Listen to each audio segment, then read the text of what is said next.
पहले से ही दर्द का अनुभव हो रहा है।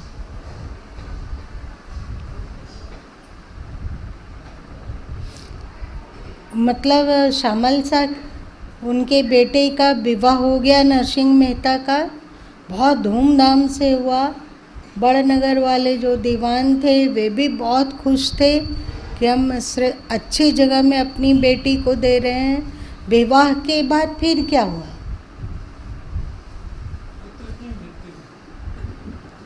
जो मनुष्य आज धनवान है कल वही कंगाल हो जाता है। जो आज हृष्ट पुष्ट निरोग है वही कल कई रोगों का शिकार हो जाता है। अचानक इस जीवन को खो बैठता है। मतलब क्या हो रहा है? जो आज धनवान है ये जरूरी नहीं है कि वो कल भी धनवान रहेगा, और जो आज गरीब है तो ये जरूरी नहीं है कि कल भी वो गरीब रहेगा। एक दिन तुम लोगों को एक दृष्टांत बतलाए थे कि एक संत बाहर से कहीं आए थे और गांव में प्रवेश किए तो लगभग शाम हो रही थी।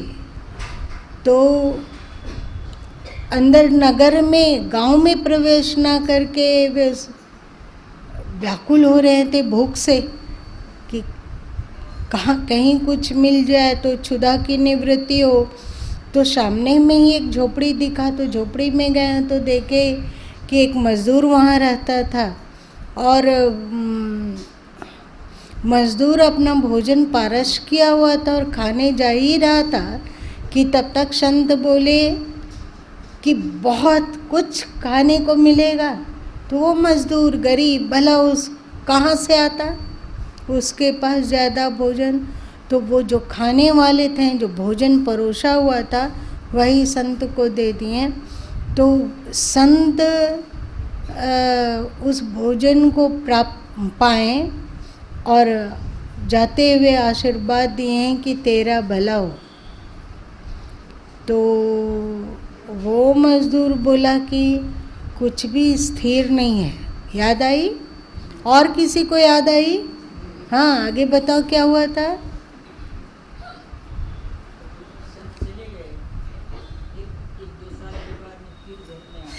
जोर से बोलिए थोड़ा। संत चले गए, फिर 1 साल के बाद में पुनः आए तो उसी प्रकार उन्होंने उनका आतिथ्य सत्कार किया। फिर संत बोले कि तुम्हारा भला। नहीं, अब पहले जहाँ झोपड़ी थी अब धीरे से वहाँ एक अच्छा सा खपराइल का घर था। मतलब इतना दिन में वो मज़दूर थोड़ा ज़्यादा कमाया था, तो वहाँ जाकर फिर उसका हालचाल लें। फिर वो बहुत ही समादर के साथ संत की सेवा किया। फिर जब संत जाने लगे तो फिर बोले कि तेरा भला हो। तो फिर से मज़दूर बोला कि कुछ भी स्थिर नहीं रहता है। संत मुस्कुरा के चले गए और 1-2 साल के बाद फिर आए घूमते फिरते। तो मज़दूर से मिलने पहुँचे, क्योंकि अब मज़दूर के से मिलना उनको अच्छा लग रहा था, क्योंकि वो श्रद्धालु था और साथ साथ में उसके भीतर में ज्ञान था। वहाँ गए तो देखे कि अब खपराइल का घर हट चुका है और वहाँ सीमेंट का घर है।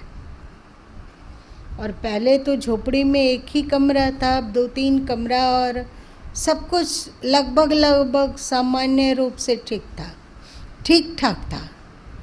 संत का फिर से वे आवभागत किए मज़दूर।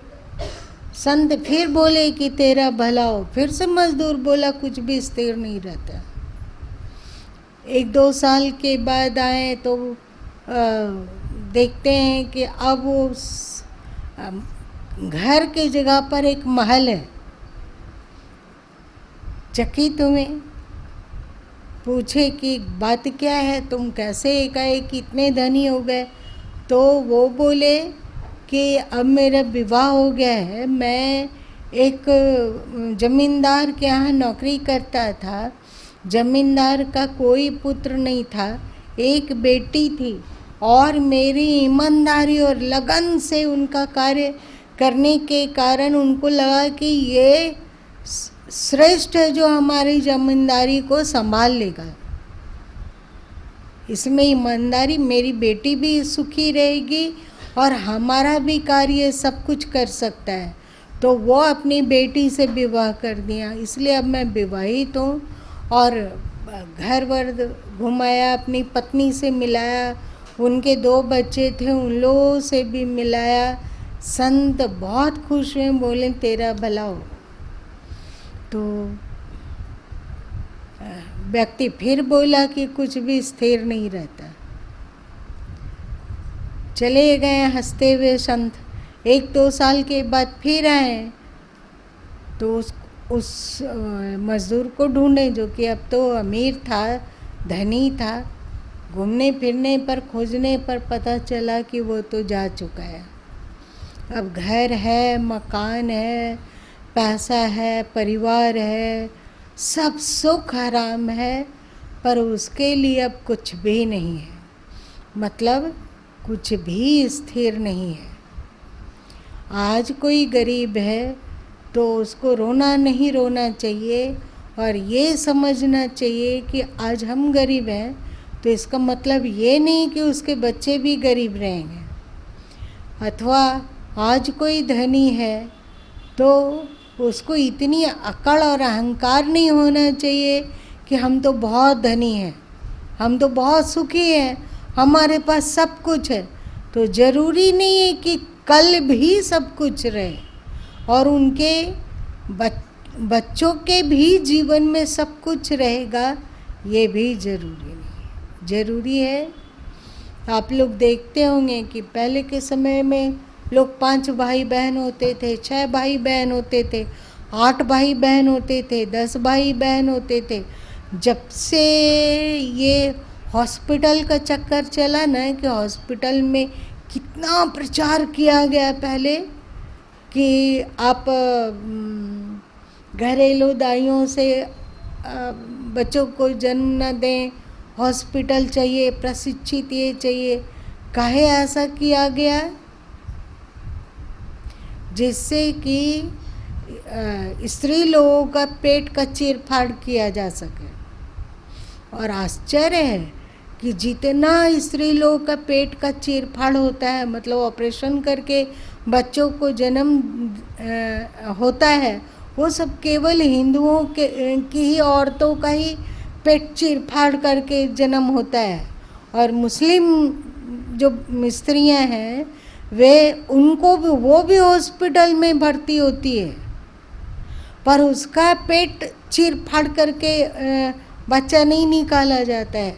ये सब कैसे हो रहा है? क्या चमत्कार है मुस्लिम महिलाओं में। कितनी अनोखी बात होगी कि औरतें, हिंदू औरतें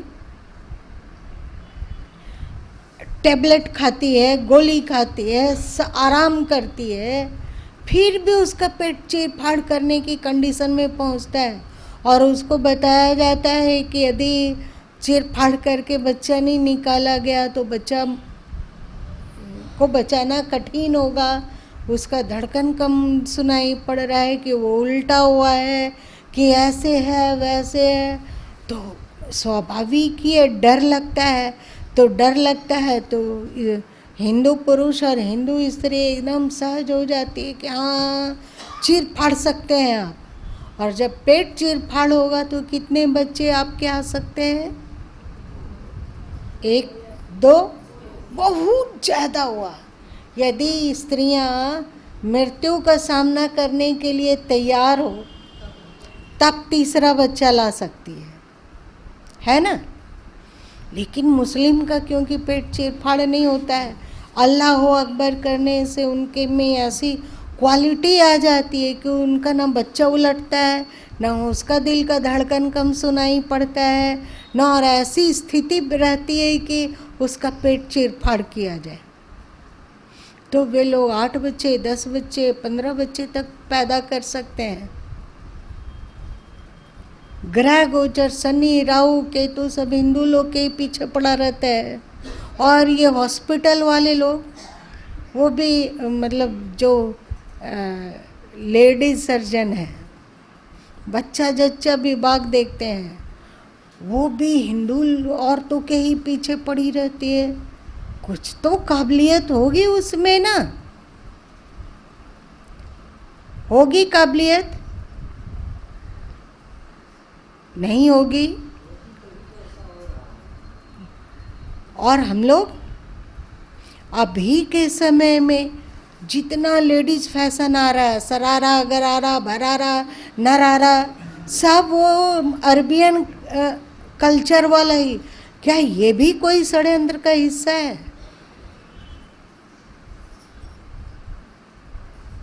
ज़्यादा गुरु माँ सोचते हैं ना, ज़्यादा सोचते हैं। हाँ, कारण क्या है कि वो फैशन आ गया अजीब अजीब तरह। अब मतलब फैशन में भी उटंगा पैजामा पहनो, चुस्त पैजामा उटंगा, वो कहाँ से आया? कौन लोग पहनते रहे हैं? वो अरबियन कल्चर। एक उसमें मुस्लिम में ही एक ऐसा तबका है जो कि अपना पैजामा को नीचे तक नहीं पहन सकता, वो उटंगा ही पहनेगा। तो अभी जितनी लेडीज़ फैशन है वो सब अरबियन कंट्री से प्रभावित होकर आ रहा है। देह का नग्नपन, बाँह खुला, पीठ खुला, हाथ खुला, गर्दन खुला और बाकी क्या क्या, वो तो पाश्चात्य संस्कृति से आ रहा है। और ये सब अजीब अजीब तरह का गरारा सरारा नरारा ये सब आ रहा है अरब से। क्या ये भी कोई षड्यंत्र है? क्या षड्यंत्र है क्या? तुम लोग अपना इतिहास का किताब खोलो, लेकिन गुरु माँ फिर से इधर उधर जा रहे हैं। जो अभी पढ़ाई जाती है बच्चों को, उसका इतिहास का किताब खोलो तो मुग़ल लोग ऐसे थे, अकबर का शासनकाल, शेरशाह सूरी का शासनकाल, तो जहांगीर का शासनकाल, तो औरंगजेब का शासनकाल, और उन्हीं लोग का रजिया सुल्ताना जो कि एक हुई थी ना 3-4 साल मुग़ल काल में, वो लोग कहीं की वो रानी हुई थी ना। हाँ, तो उसका इतिहास पढ़ा रहा। मतलब हम लोग के देश में कोई अपनी संस्कृति, उस मुग़ल काल के पहले हम लोग क्या थे, कैसे थे, उसका कोई इतिहास, अथवा कोई राष्ट्रभक्त का इतिहास, जैसे महाराणा प्रताप हुआ, शिवाजी इत्यादि हुआ, वो सब का इतिहास कहाँ तक पढ़ाया जाता है? क्या ये भी कोई षड्यंत्र है? आपके वेदों को बताया गया कि वो गडेरियों का गीत है, गडेरियों का गीत है। पहले वैदिक काल में जो आर्य लोग होते थे, कोई भी अतिथि आता तो उसे गौमांस वेल परोसते थे, इत्यादि इत्यादि इत्यादि। क्या ये सब में भी तुम लोगों को षड्यंत्र की बू नहीं आती है? तो ये सब हम बोल क्यों रहे हैं? ये सब क्यों बोल रहे हैं बताओ? कहाँ से शुरू हुआ? हाँ, पहले के समय में जब 8-10 भाई बहन होते थे, तब अगर 4 बहनें हैं तो चारों को माँ बाप एकदम देखकर, सुनकर और सोच समझकर अच्छे घर और अच्छे वर्ग के यहाँ विवाह करते हैं। लेकिन उसी में से कोई बहुत गरीब हो जाती है, होती है, कोई बहुत सुखी है, अमीर हो जाती है। मतलब कुछ भी यहाँ पर टिकता नहीं है, कुछ भी नहीं टिकता है। सब परिवर्तनशील है। घर में जब थी तो वो बहुत अमीर थी, और आज विवाह हो गया तो शुरू ठीक था, पर अब स्थिति दयनीय हो गई। किसी का 4 बेटा होता था तो उसमें से एक बेटा बहुत अमीर हो जाता है, एक बेटा है सो गरीब रह जाता है। ऐसा तुम लोग देखे हो? 4 भाई है तो एक भाई तो बहुत सुखी संपन्न हो गया और एक भाई दिन प्रतिदिन गरीबी में चलता जाया गया। इसका मतलब कि आप अभी अमीर हैं तो ये मत सोचिए कि आपके बच्चे भी अमीर ही रहेंगे। एक और बात है, बहुत सारे लोग जब युवा अवस्था रहती है तो अमीर रहते हैं और जब वृद्ध होते जाते हैं तो फिर वो उतना सुख वैभव को नहीं देख पाते। मतलब ऐसा लगता है जैसे जैसे वृद्धावस्था आती जाती है वैसे वैसे सुख वैभव भी घटता जाता है। और एक और बात तुम लोगों को बता रहे हैं कि यदि आपके हाथ में सूर्य रेखा है, सूर्य रेखा कहाँ होती है? ये इस उंगली के नीचे एक सूर्य रेखा होती है। ये तो जिसका सूर्य रेखा है और भाग्य रेखा कमजोर है तो वो व्यक्ति सूर्य की तरह ही, मतलब फर्श से अर्श की ओर उठेगा। सूर्य जब उदय होता है तो कैसा होता है? बहुत छिन्न होता है ना, बहुत छिन्न, उसकी रोशनी भी बहुत तेज नहीं होती है, लेकिन दोपहर होते होते एकदम प्रखर किरणें और प्रखर कड़ी धूप हो जाती है, होती है ना। और जब फिर वे उम्र उनका बढ़ता जाता है तो जैसे दोपहर के बाद सूर्य अस्त होता जाता है वैसे उसका सुख और उसकी समृद्धि और उसका सब कुछ धीरे धीरे डाउन होता जाता है। ऐसे लोगों को आप लोग देखे हैं? आप केवल फौजी जी बोले और कोई नहीं बोला? और आप लोग नहीं देखे हो? देखे हो तो बोल क्यों नहीं रहे हो?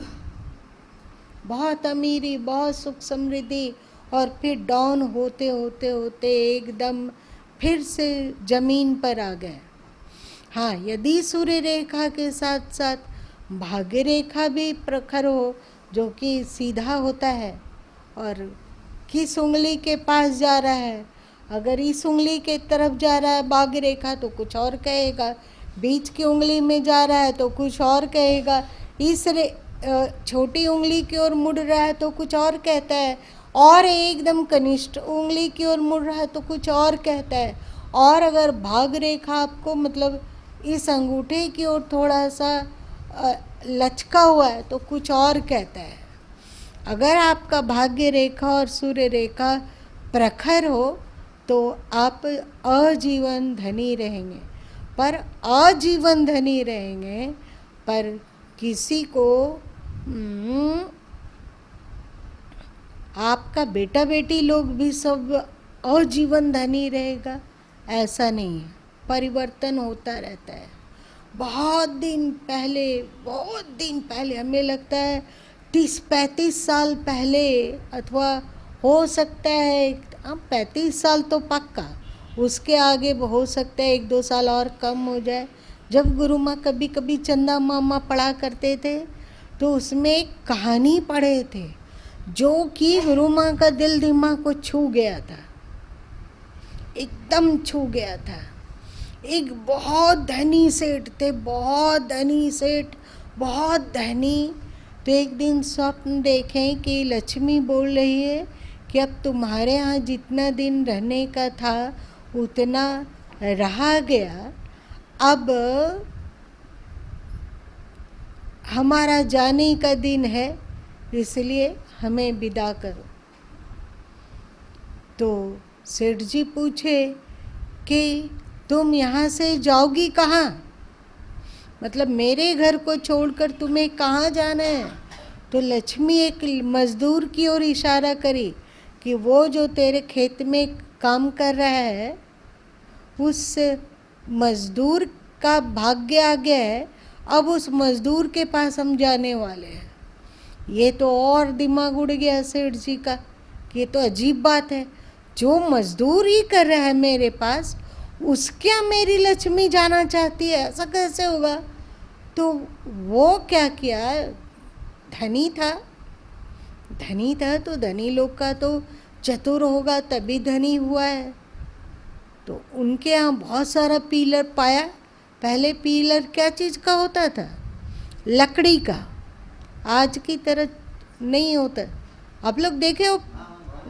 हाँ, अभी भी तो उस पीलर को हटाकर एक एक तो बड़ा बड़ा सिल्ली लकड़ी मंगवाया गया, मोटा मोटा, और उसको चीर कर उसमें धन को छुपा दिया गया। किसी में सोना भर के रख दिया गया, कहीं पर स्वर्ण असरफियाँ, कहीं पे चांदी की असरफियाँ, और कहीं और जो महंगे महंगे जैसे हीरा इत्यादि जो था उस पीलर में भर दिया गया और उसको जोड़ दिया गया। और सेठ जी अपने आराम कुर्सी में बैठकर झूलते हुए मुस्कुराए कि अब लक्ष्मी कहाँ जाएगी, जाके तो दिखाए। और 1 महीना 2 महीना तक तो वे फूल के कुप्पा रहे कि हमारे पास तो हम अपने सब धन को सुरक्षित कर लिए, एकदम मोटे मोटे पीलर में भर के रख दिए। अब कहाँ से जाएगा? चल के पीलर का धन चल के जाएगा उस मजदूर के पास। एक ऐसी बात हो गई कि जोरों की वर्षा होने लगी।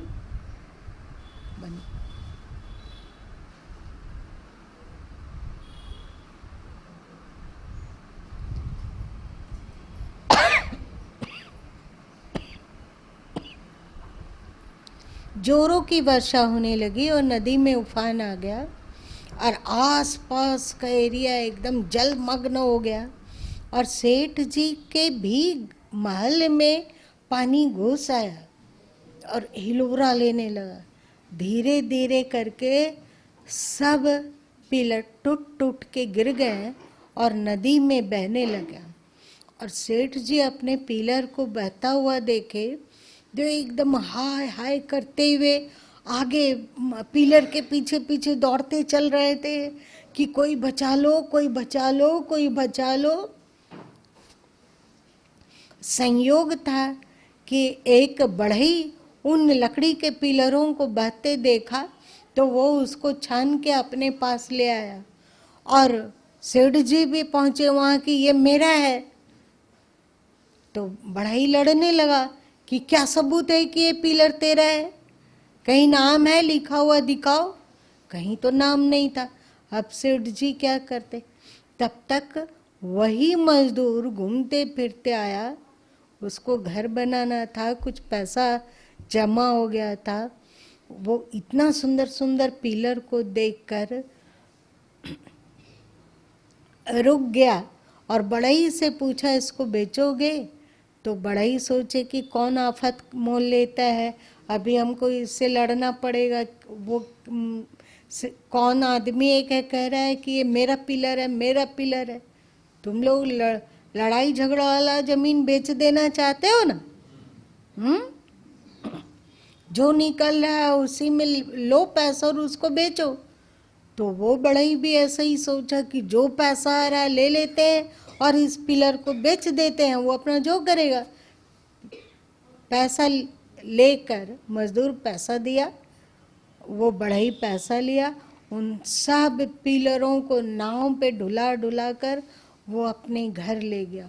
और सेठ जी मायूस होकर, मतलब रुआंसा होकर, उदास मन से उस मजदूर के पीछे पीछे चले और उसके घर में पहुँचे और पूछे कि क्या मुझे नौकरी यहाँ मिलेगा? तो मजदूर उनको पहचान लिया, बोला, आप तो जमींदार हैं, आप यहाँ नौकरी करने क्यों आए हैं? तो अब बेचारे बताओ, सेठ जी का क्या हालत हुआ होगा, जमींदार का क्या हालत हुआ होगा। सारी राम कहानी कह सुनाया जमींदार कि कैसे लक्ष्मी आई और कैसे बोली कि हम उसके पास जा रहे हैं और आज मेरा सारा धन, सारा संपत्ति इन पिलरों में भरा हुआ है, अब हमारे पास कुछ नहीं है। पेट भरने के लिए एक रोटी तक नहीं है। विश्वास नहीं हुआ मजदूर को। जब उसको फाड़ा पिलर को तो देखता है कि एकदम अमीरी चारों तरफ बिखेर गई। मजदूर सोचा कि लक्ष्मी इतनी चंचला है तो आज इस धन को देखकर पक्का है कि अकड़ आएगा कि हमारे पास।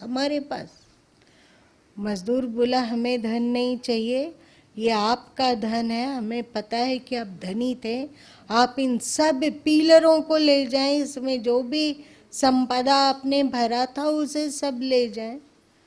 तो इतना हताश था जमींदार कि बोला कि क्या पता कि आज तुम दे दोगे और फिर से लक्ष्मी कोई नया काम करी, कुछ नई परिस्थिति पैदा कर देगी और फिर से मेरे हाथ से धन निकल जाएगा। इसलिए हमें धन नहीं चाहिए, तुम्हारा धन, तुम्हारे यहाँ लक्ष्मी रहना चाहती है, रहे, अब हमें विदा करो, जाने दो।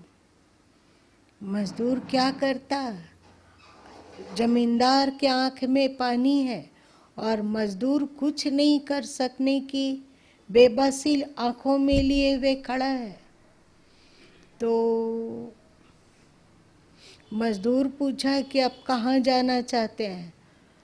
तो जमींदार बोले कि मैं नदी को पार करके किसी दूर नगर में जाके मजदूरी करूँगा, मुझे विदा करो।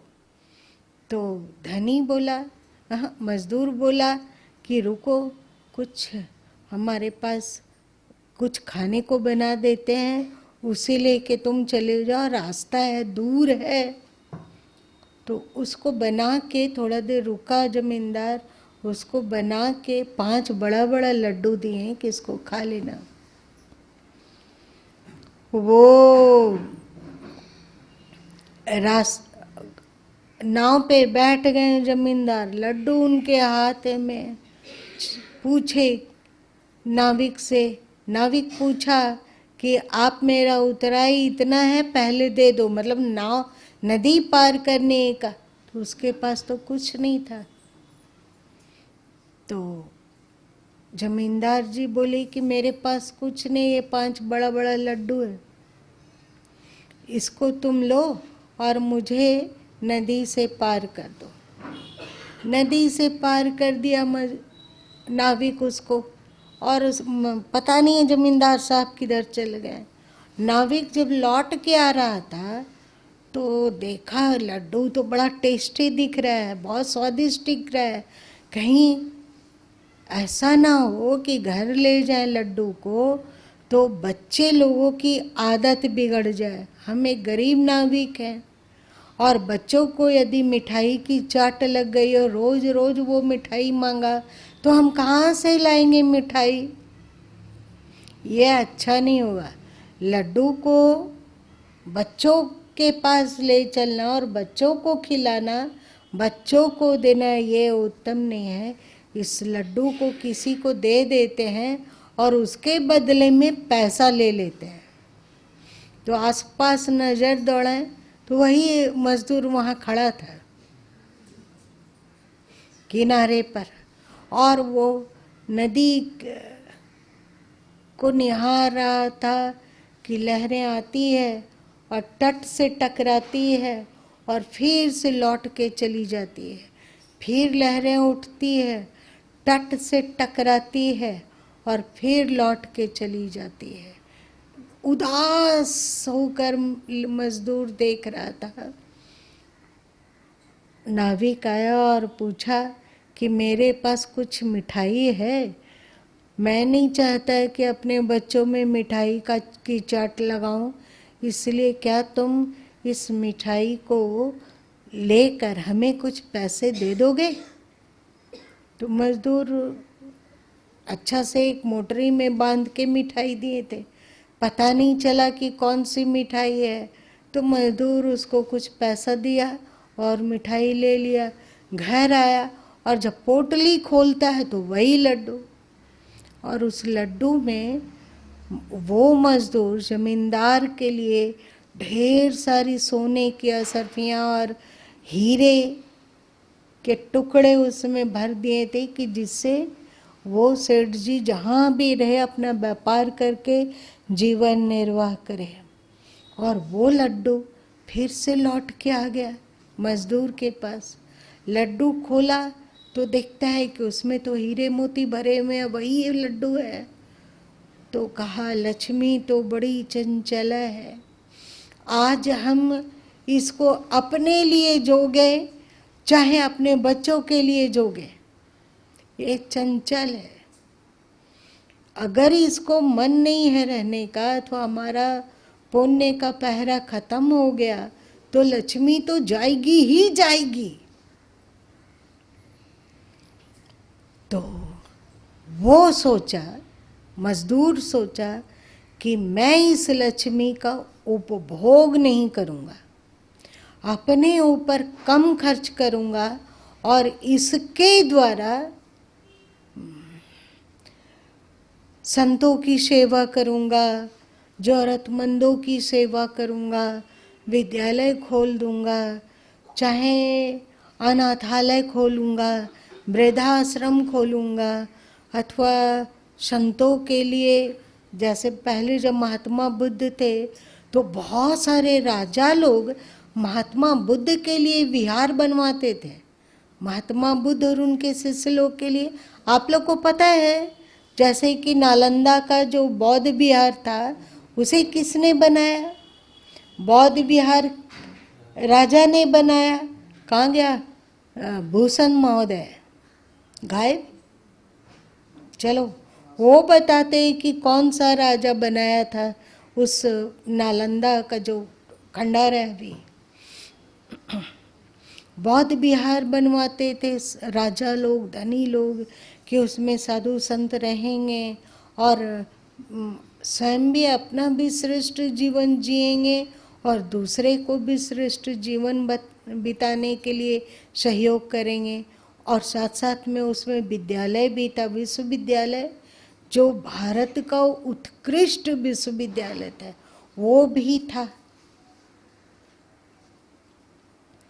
तो ऐसे ही मजदूर सोचा कि मैं अपने ऊपर सीमित धन खर्च करके अपने परिवार पर आरामदायक धन रखकर, कि जिससे हम और हमारे बच्चे जब तक लक्ष्मी है तब तक आराम भरा जीवन जीऊँ, वो करते हुए उस धन का सदुपयोग करूँगा। और मजदूर उसी में तल्लीन रहा। आपके भाग्य में यदि 5 रुपया और गधा है तो आप उस 5 रुपया और गधा को कितना भी बांट दो, पर क्योंकि आपके भाग्य में 5 रुपया और गधा का योग है, इसीलिए किसी न किसी तरह से फिर से आपके पास 5 रुपया और गधा एक आ जाएगा। ऐसा ये सत्संग तुम लोग सुने हो ना? हम लोग कुएं से सिंचाई कर लेते हैं। जब कुएं से सिंचाई करते हैं तो क्या देखते हैं कि पानी नीचे चला गया, देखते हैं ना। और फिर 1 घंटा छोड़ो, 2 अथवा रात भर होते होते दूसरे दिन फिर उतना ही पानी। वैसे ही कोई भी धनी है, आप यदि अच्छे कार्य में 5 लाख रुपया लगा दिए तो क्या लगता है कि 5 लाख फिर से लौट के आपके पास आ जाएगा कि नहीं आएगा? आ जाएगा, आ जाएगा। करके तो देखो। गुरु माँ ऐसा बहुत बार किए हैं। यदि गुरु माँ के पास धन संग्रहित हो गया, कैसे भी हो गया, चाहे पुस्तक से हो गया, चाहे पत्रिका से हो गया, चाहे गायों से हो गया, चाहे आप लोग किसी विशेष कार्य में बंदगी करते हो उससे हो गया, वो यदि संग्रहित हुआ तो कुछ न कुछ गुरु माँ अजीब हरकत जरूर करते हैं, जिसमें एकदम पूरा का पूरा नील करके खर्च कर देते हैं। उसमें खास एक और बड़ा जगह है, बिल्डिंग।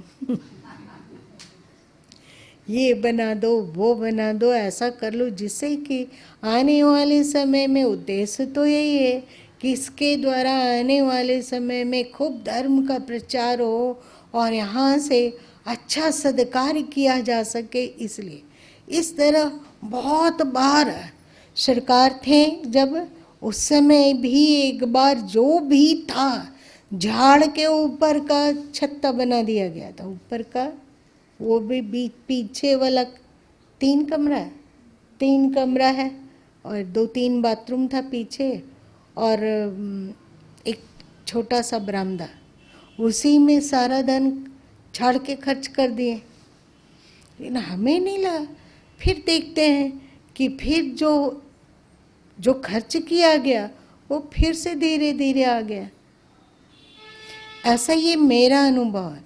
पहले के राजा लोग क्या करते थे, तुम लोग राजा रघु की कहानी पढ़े होगे, हिंदी मीडियम से जो बीए पढ़े हैं। कौन है हिंदी मीडियम से पढ़ा हुआ? कहाँ गई रेनू? आज तो रविवार है। प्रियंका बहन, हाँ बताओ, क्या कोई आप पढ़े हैं राम जी? हाँ, रखू। एक बार गुरुकुल में एक शिष्य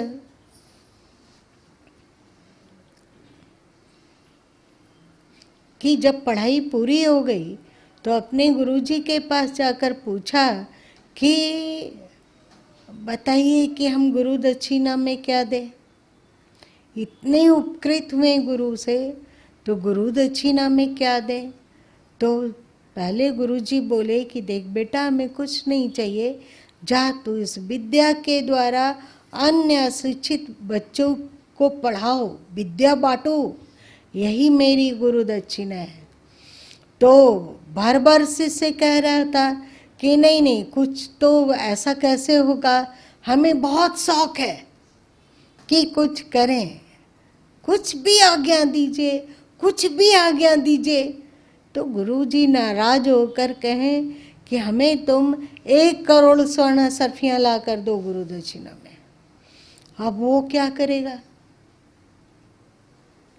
1 करोड़ स्वर्ण सर्फियाँ, और उस समय में, रघु के समय में, मतलब राम जी के पूर्वज थे रघु, जानते हैं ना आप लोग, तो उस समय 1 करोड़ स्वर्ण सर्फियाँ। अब तो शिष्य का दिमाग चकराया, तो सोचे कि क्या करें क्या करें। तो शिष्य सोचा कि ब्राह्मण लोगों को तो अधिकार है कि वो राजाओं के पास जाकर भिक्षाटन कर ले। तो राजा रघु के पास पहुँचे, और राजा रघु के पास पहुँचे तो अभी तुरंत वे यज्ञ किए हुए थे, और तुरंत यज्ञ से उठे थे, और जाके ये विद्यार्थी बोला कि हमें 1 करोड़ स्वर्ण सर्फियाँ चाहिए। तो रघु का तो दिमाग ही चकरा गया। वो बोले कि राजा लोग का कर्तव्य है कि 1 साल में वो यज्ञ करे, और जो भी टैक्स के द्वारा और राज्य कार्य चलाने के बाद जो बच जाता है, उसे वो प्रजाजनों के हित में दान कर दे, कुआं बनवा दे, चाहे बावली बढ़वा दे, बावली मतलब तालाब, हाँ तालाब बना दे, अथवा और कुछ कार्य करे, विद्यालय खोल दे। मेरे पास तो कुछ भी नहीं है, हाथ बिल्कुल खाली है। तो जाने लग गए, मतलब शिष्य जाने लग गया, विद्यार्थी जाने लगा। तो रघु बोले कि ठहरो, मेरे पास तो नहीं है, पर मैं दूसरे राज्य, अभी भी सैनिक तो है ना, सैनिक है, तो दूसरे राज्य पर आक्रमण करके उसका धन छीन कर तुम्हें मैं दे देता हूँ। विद्यार्थी बोला ऐसा धन हमें नहीं चाहिए। तो रघु बोले तब मैं कुबेर को पराजित करके और धन ले लूँगा। कुबेर को पराजित किए और रघु धन लिए, और विद्यार्थी को जितना धन था कुबेर का आगे कर दिए कि आप सब ले लीजिए, आपके निमित्त आया है। फिर वो विद्यार्थी उसमें से 1 करोड़ स्वर्ण सर्पियाँ लिया और छोड़ दिया, कहा अब हमें नहीं चाहिए, जितना गुरुजी मांगते थे उतना हमने ले लिया, अब हमें नहीं चाहिए। और वो गुरुजी को दिया, है ना। तो रघु लोग, पहले के जो राजा लोग का ये नियम था कि आपके पास जो संपदा है उसमें से अधिकांशता दान कर दो, तो फिर से आ जाता होगा उन लोगों के पास धन, तभी तो राम जी के पास महल महला दिखता है। अगर रघु के सब कुछ दान कर देने से वे गरीब हो जाते, दरिद्र हो जाते, तो राम जी के पास भी महल नहीं होता, रघु के बेटे के पास नहीं होता, बेटे के पास नहीं होता तो उनके पिता के पास नहीं होता, धीरे धीरे धीरे करके राम के पास भी नहीं होता महल, राज ही नहीं रहता, मतलब आ जाता होगा। इसलिए यदि श्रेष्ठ कार्य करने का अवसर हो, यदि श्रेष्ठ कार्य करने का अवसर हो तो उस धन को श्रेष्ठ कार्यों में लगाओ। एक बात है कि जब धन जाने का होगा तो आप लाख सिर पटक लो पर उसे बचा नहीं सकते हैं।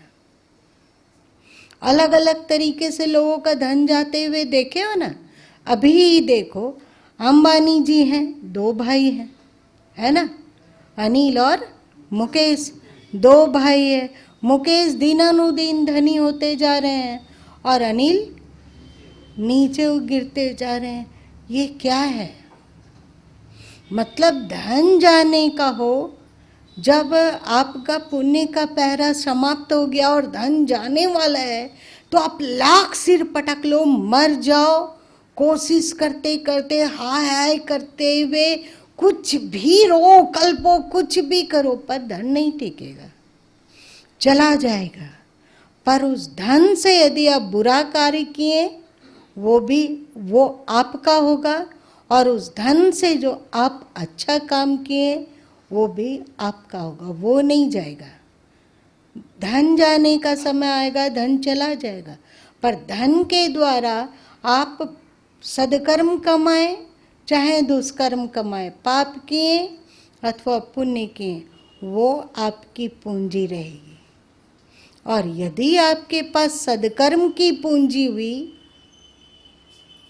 तो फिर से धन आ जाएगा कि नहीं आएगा। और यदि आप, धन तो है पर उससे आपने क्या किया कि जैसे पारसमणि का 3 उपयोग है, 3 उपयोग, चटनी पीसना, सिर फोड़ना और सोना बनाना। पत्थर है वो, पारस पत्थर है, तो उसमें या तो चाहो तो चटनी पीसो, चाहे उससे अपना सिर फोड़ो, चाहे उस पारस से को लोहा का स्पर्श करा के सोना बनाकर अमीर हो जाओ, ये तेरे पास है। वैसे ही लक्ष्मी भी है, धन भी है। उस धन के द्वारा आप चटनी पीसने की तरह सुख, आराम और वैभव, विलास और भोग का अर्जन, सुविधाओं का अर्जन कर सकते हैं। ये हुआ चटनी पीसना, ठीक है। और इस धन से आप अपना सिर भी फोड़ सकते हैं। मतलब अब धन है तो आप, बहन लोग के पास धन होता है तो वो क्या करती है, किटी पार्टी ज्वाइन करती है। उसके बाद पगलाओ, किटी पार्टी ज्वाइन हो गई, 5-6 बेकार की चंचल मन वाली औरतें जमा होगी, हाय होगा, वो भी तरह तरह का साड़ी पहनेगी, दिखलाना जो है किटी पार्टी के सदस्यों को, और हमेशा अलग अलग ज्वेलरी पहन के जाना है किटी पार्टी में, और बेमतलब का चीज़, खाने पीने का चीज़ परोसो, और थोड़ा और एडवांस किटी पार्टी ज्वाइन करो तो वहाँ पर थोड़ा ड्रिंकिंग भी होगा और थोड़ा सा मुर्ग मुसल्लम, मुर्ग मुसल्लम किसको कहते हैं? किसको कहते हैं? नहीं जानते हो? बस क्या कौन बोल रहे हैं? हाँ बताइए। हाँ, उसी को मुर्ग मुसल्लम कहा गया। तो ये बताओ, उसके द्वारा वो अपना सिर फोड़ रही है कि क्या कर रही है? सिर ही फोड़ रही है, वो सिर फोड़ रही है, अपना पाप अर्जन कर रही है। धन हो गया, आप शराब कबाब और बेमतलब अपना दादागिरी, आप पैसा है तो किसी को भी दबा सकते हैं, किसी का भी हक छीन सकते हैं। आपके पास पैसा है तो कानून भी आपके साथ है, तो कुछ भी कर सकते हैं। तो ये क्या है? मतलब धन के द्वारा सिर फोड़ना। और धन के द्वारा, मतलब उस पारस के द्वारा सोना बनाना क्या है? मतलब वो धन के द्वारा सदकर्म अर्जित करना। या तो आप धन को छोड़ के चले जाएंगे, अथवा धन आपको छोड़ के चला जाएगा कि नहीं? यदि आप धन को छोड़ के चले जाते हैं, मतलब क्या? मर जाते हैं। यदि धन को छोड़कर आप मर जाते हैं तो वो धन आपके काम आने वाला है? नहीं काम आने वाला है। और यदि आप जीवित हैं और अब लक्ष्मी का योग, मतलब पुण्य का पहरा आपका समाप्त हो गया, तो धन चला जाएगा। कभी ऐसा भी समय आता है कि जब व्यक्ति मिट्टी को छूता है तो सोना बन जाता है, और जब ऐसा भी समय आता है कि वो सोना को छूता है तो वो भी मिट्टी बन जाता है। ऐसा तुम लोग कहावत सुने हो ना? तो आप कुछ भी करो समय आने पर, ठीक है कि अगर आपकी आयु लंबी भी होगी तो भी यदि आपका पुण्य का पहरा समाप्त हो जाएगा तो धीरे धीरे करके धन खिसकती जाएगी और चली जाएगी। तो अभी आप धन को छोड़ के मरे नहीं, और अभी आपका धन से वियोग होने का समय आया नहीं है, मतलब वो छोड़ के आपको नहीं गई है। तो इस बीच हम क्या करें? उसके द्वारा श्रेष्ठ कार्य कर लें। श्रेष्ठ कार्य करो। आप 3 भाई हैं, एक भाई आपका गरीब है तो उसका सहयोगी बन जाओ। नहीं बन सकते हैं? आपकी बहन है, आप 2 बहन हैं, एक का स्थिति थोड़ी ज़्यादा कमज़ोर है तो उसके साथ खड़े हो जाओ। वो सदकर्म है। आप संत सदगुरु की सेवा में धन लगा रहे हैं, ये सदकर्म है। आप किसी अशिक्षित को शिक्षा देने के लिए उसका किताब इत्यादि की व्यवस्था कर दे रहे हैं, और ऐसे 2-4 छात्रों को ढूंढते हैं जिसको कि आप पढ़ा सकें, मतलब उस पर आप खर्च कर सकें। जो तेज दिमाग वाला शिक्षक हो तो वो कर सकते हैं। बहुत तरीके से धन का सदुपयोग किया जा सकता है। तो समझना कि ये व्यक्ति पारस से सोना बना रहा है। जब धन छोड़ने का समय आएगा तो आपको या तो उसे छोड़कर मर जाना होगा, अथवा जब धन जाने वाली होगा, जब लक्ष्मी का वियोग का पहरा आएगा तो लक्ष्मी आपको छोड़ के चली जाएगी। इस बीच में जब तक हम लोगों का जीवन है और धन है तो श्रेष्ठ कार्य कर लें, क्योंकि यहाँ कुछ भी टिकाऊ नहीं है, सब परिवर्तनशील है। आज हम धनी हैं, कल हम सदकर्म करेंगे ऐसा नहीं। कल लक्ष्मी रहेगी ही, ये कोई गारंटी है? अथवा कल हम जिंदा रहेंगे ही, ये कोई गारंटी है? तो इस बात को जो व्यक्ति याद रखता है कि ये पूरा संसार और पूरा जीवन परिवर्तनशील है, उठा पटक हो रहा है, और कब ये संसार और ये जीवन किस करवट बैठेगा कहा नहीं जा सकता है। आज हमारा शरीर स्वस्थ है, आज हमारी इंद्रियां काम कर रही है, आँख देख पा रही है, कान सुन पा रहा है, हाथ पैर हम हिला डुला पा रहे हैं, तो अभी ही भजन कर लेना चाहिए, ईश्वर भजन करना चाहिए, सद्गुरु के शरणापन्न होना चाहिए और जो भी सेवा कार्य होता हो कर लेना चाहिए। क्या गारंटी है कि कल भी हमारा अंग प्रत्यंग और शरीर स्वस्थ रहेगा? है गारंटी? नहीं गारंटी है। ये परिवर्तनशील चला चली का मेला है, चलना यहाँ अकेला है। जो सदुपयोग कर सकते हो इसका, इसे सही जगह में नियोजित कर सकते हो, कर लो कर लो कर लो। यही बात अब नरसिंह मेहता के जीवन में आने वाला है।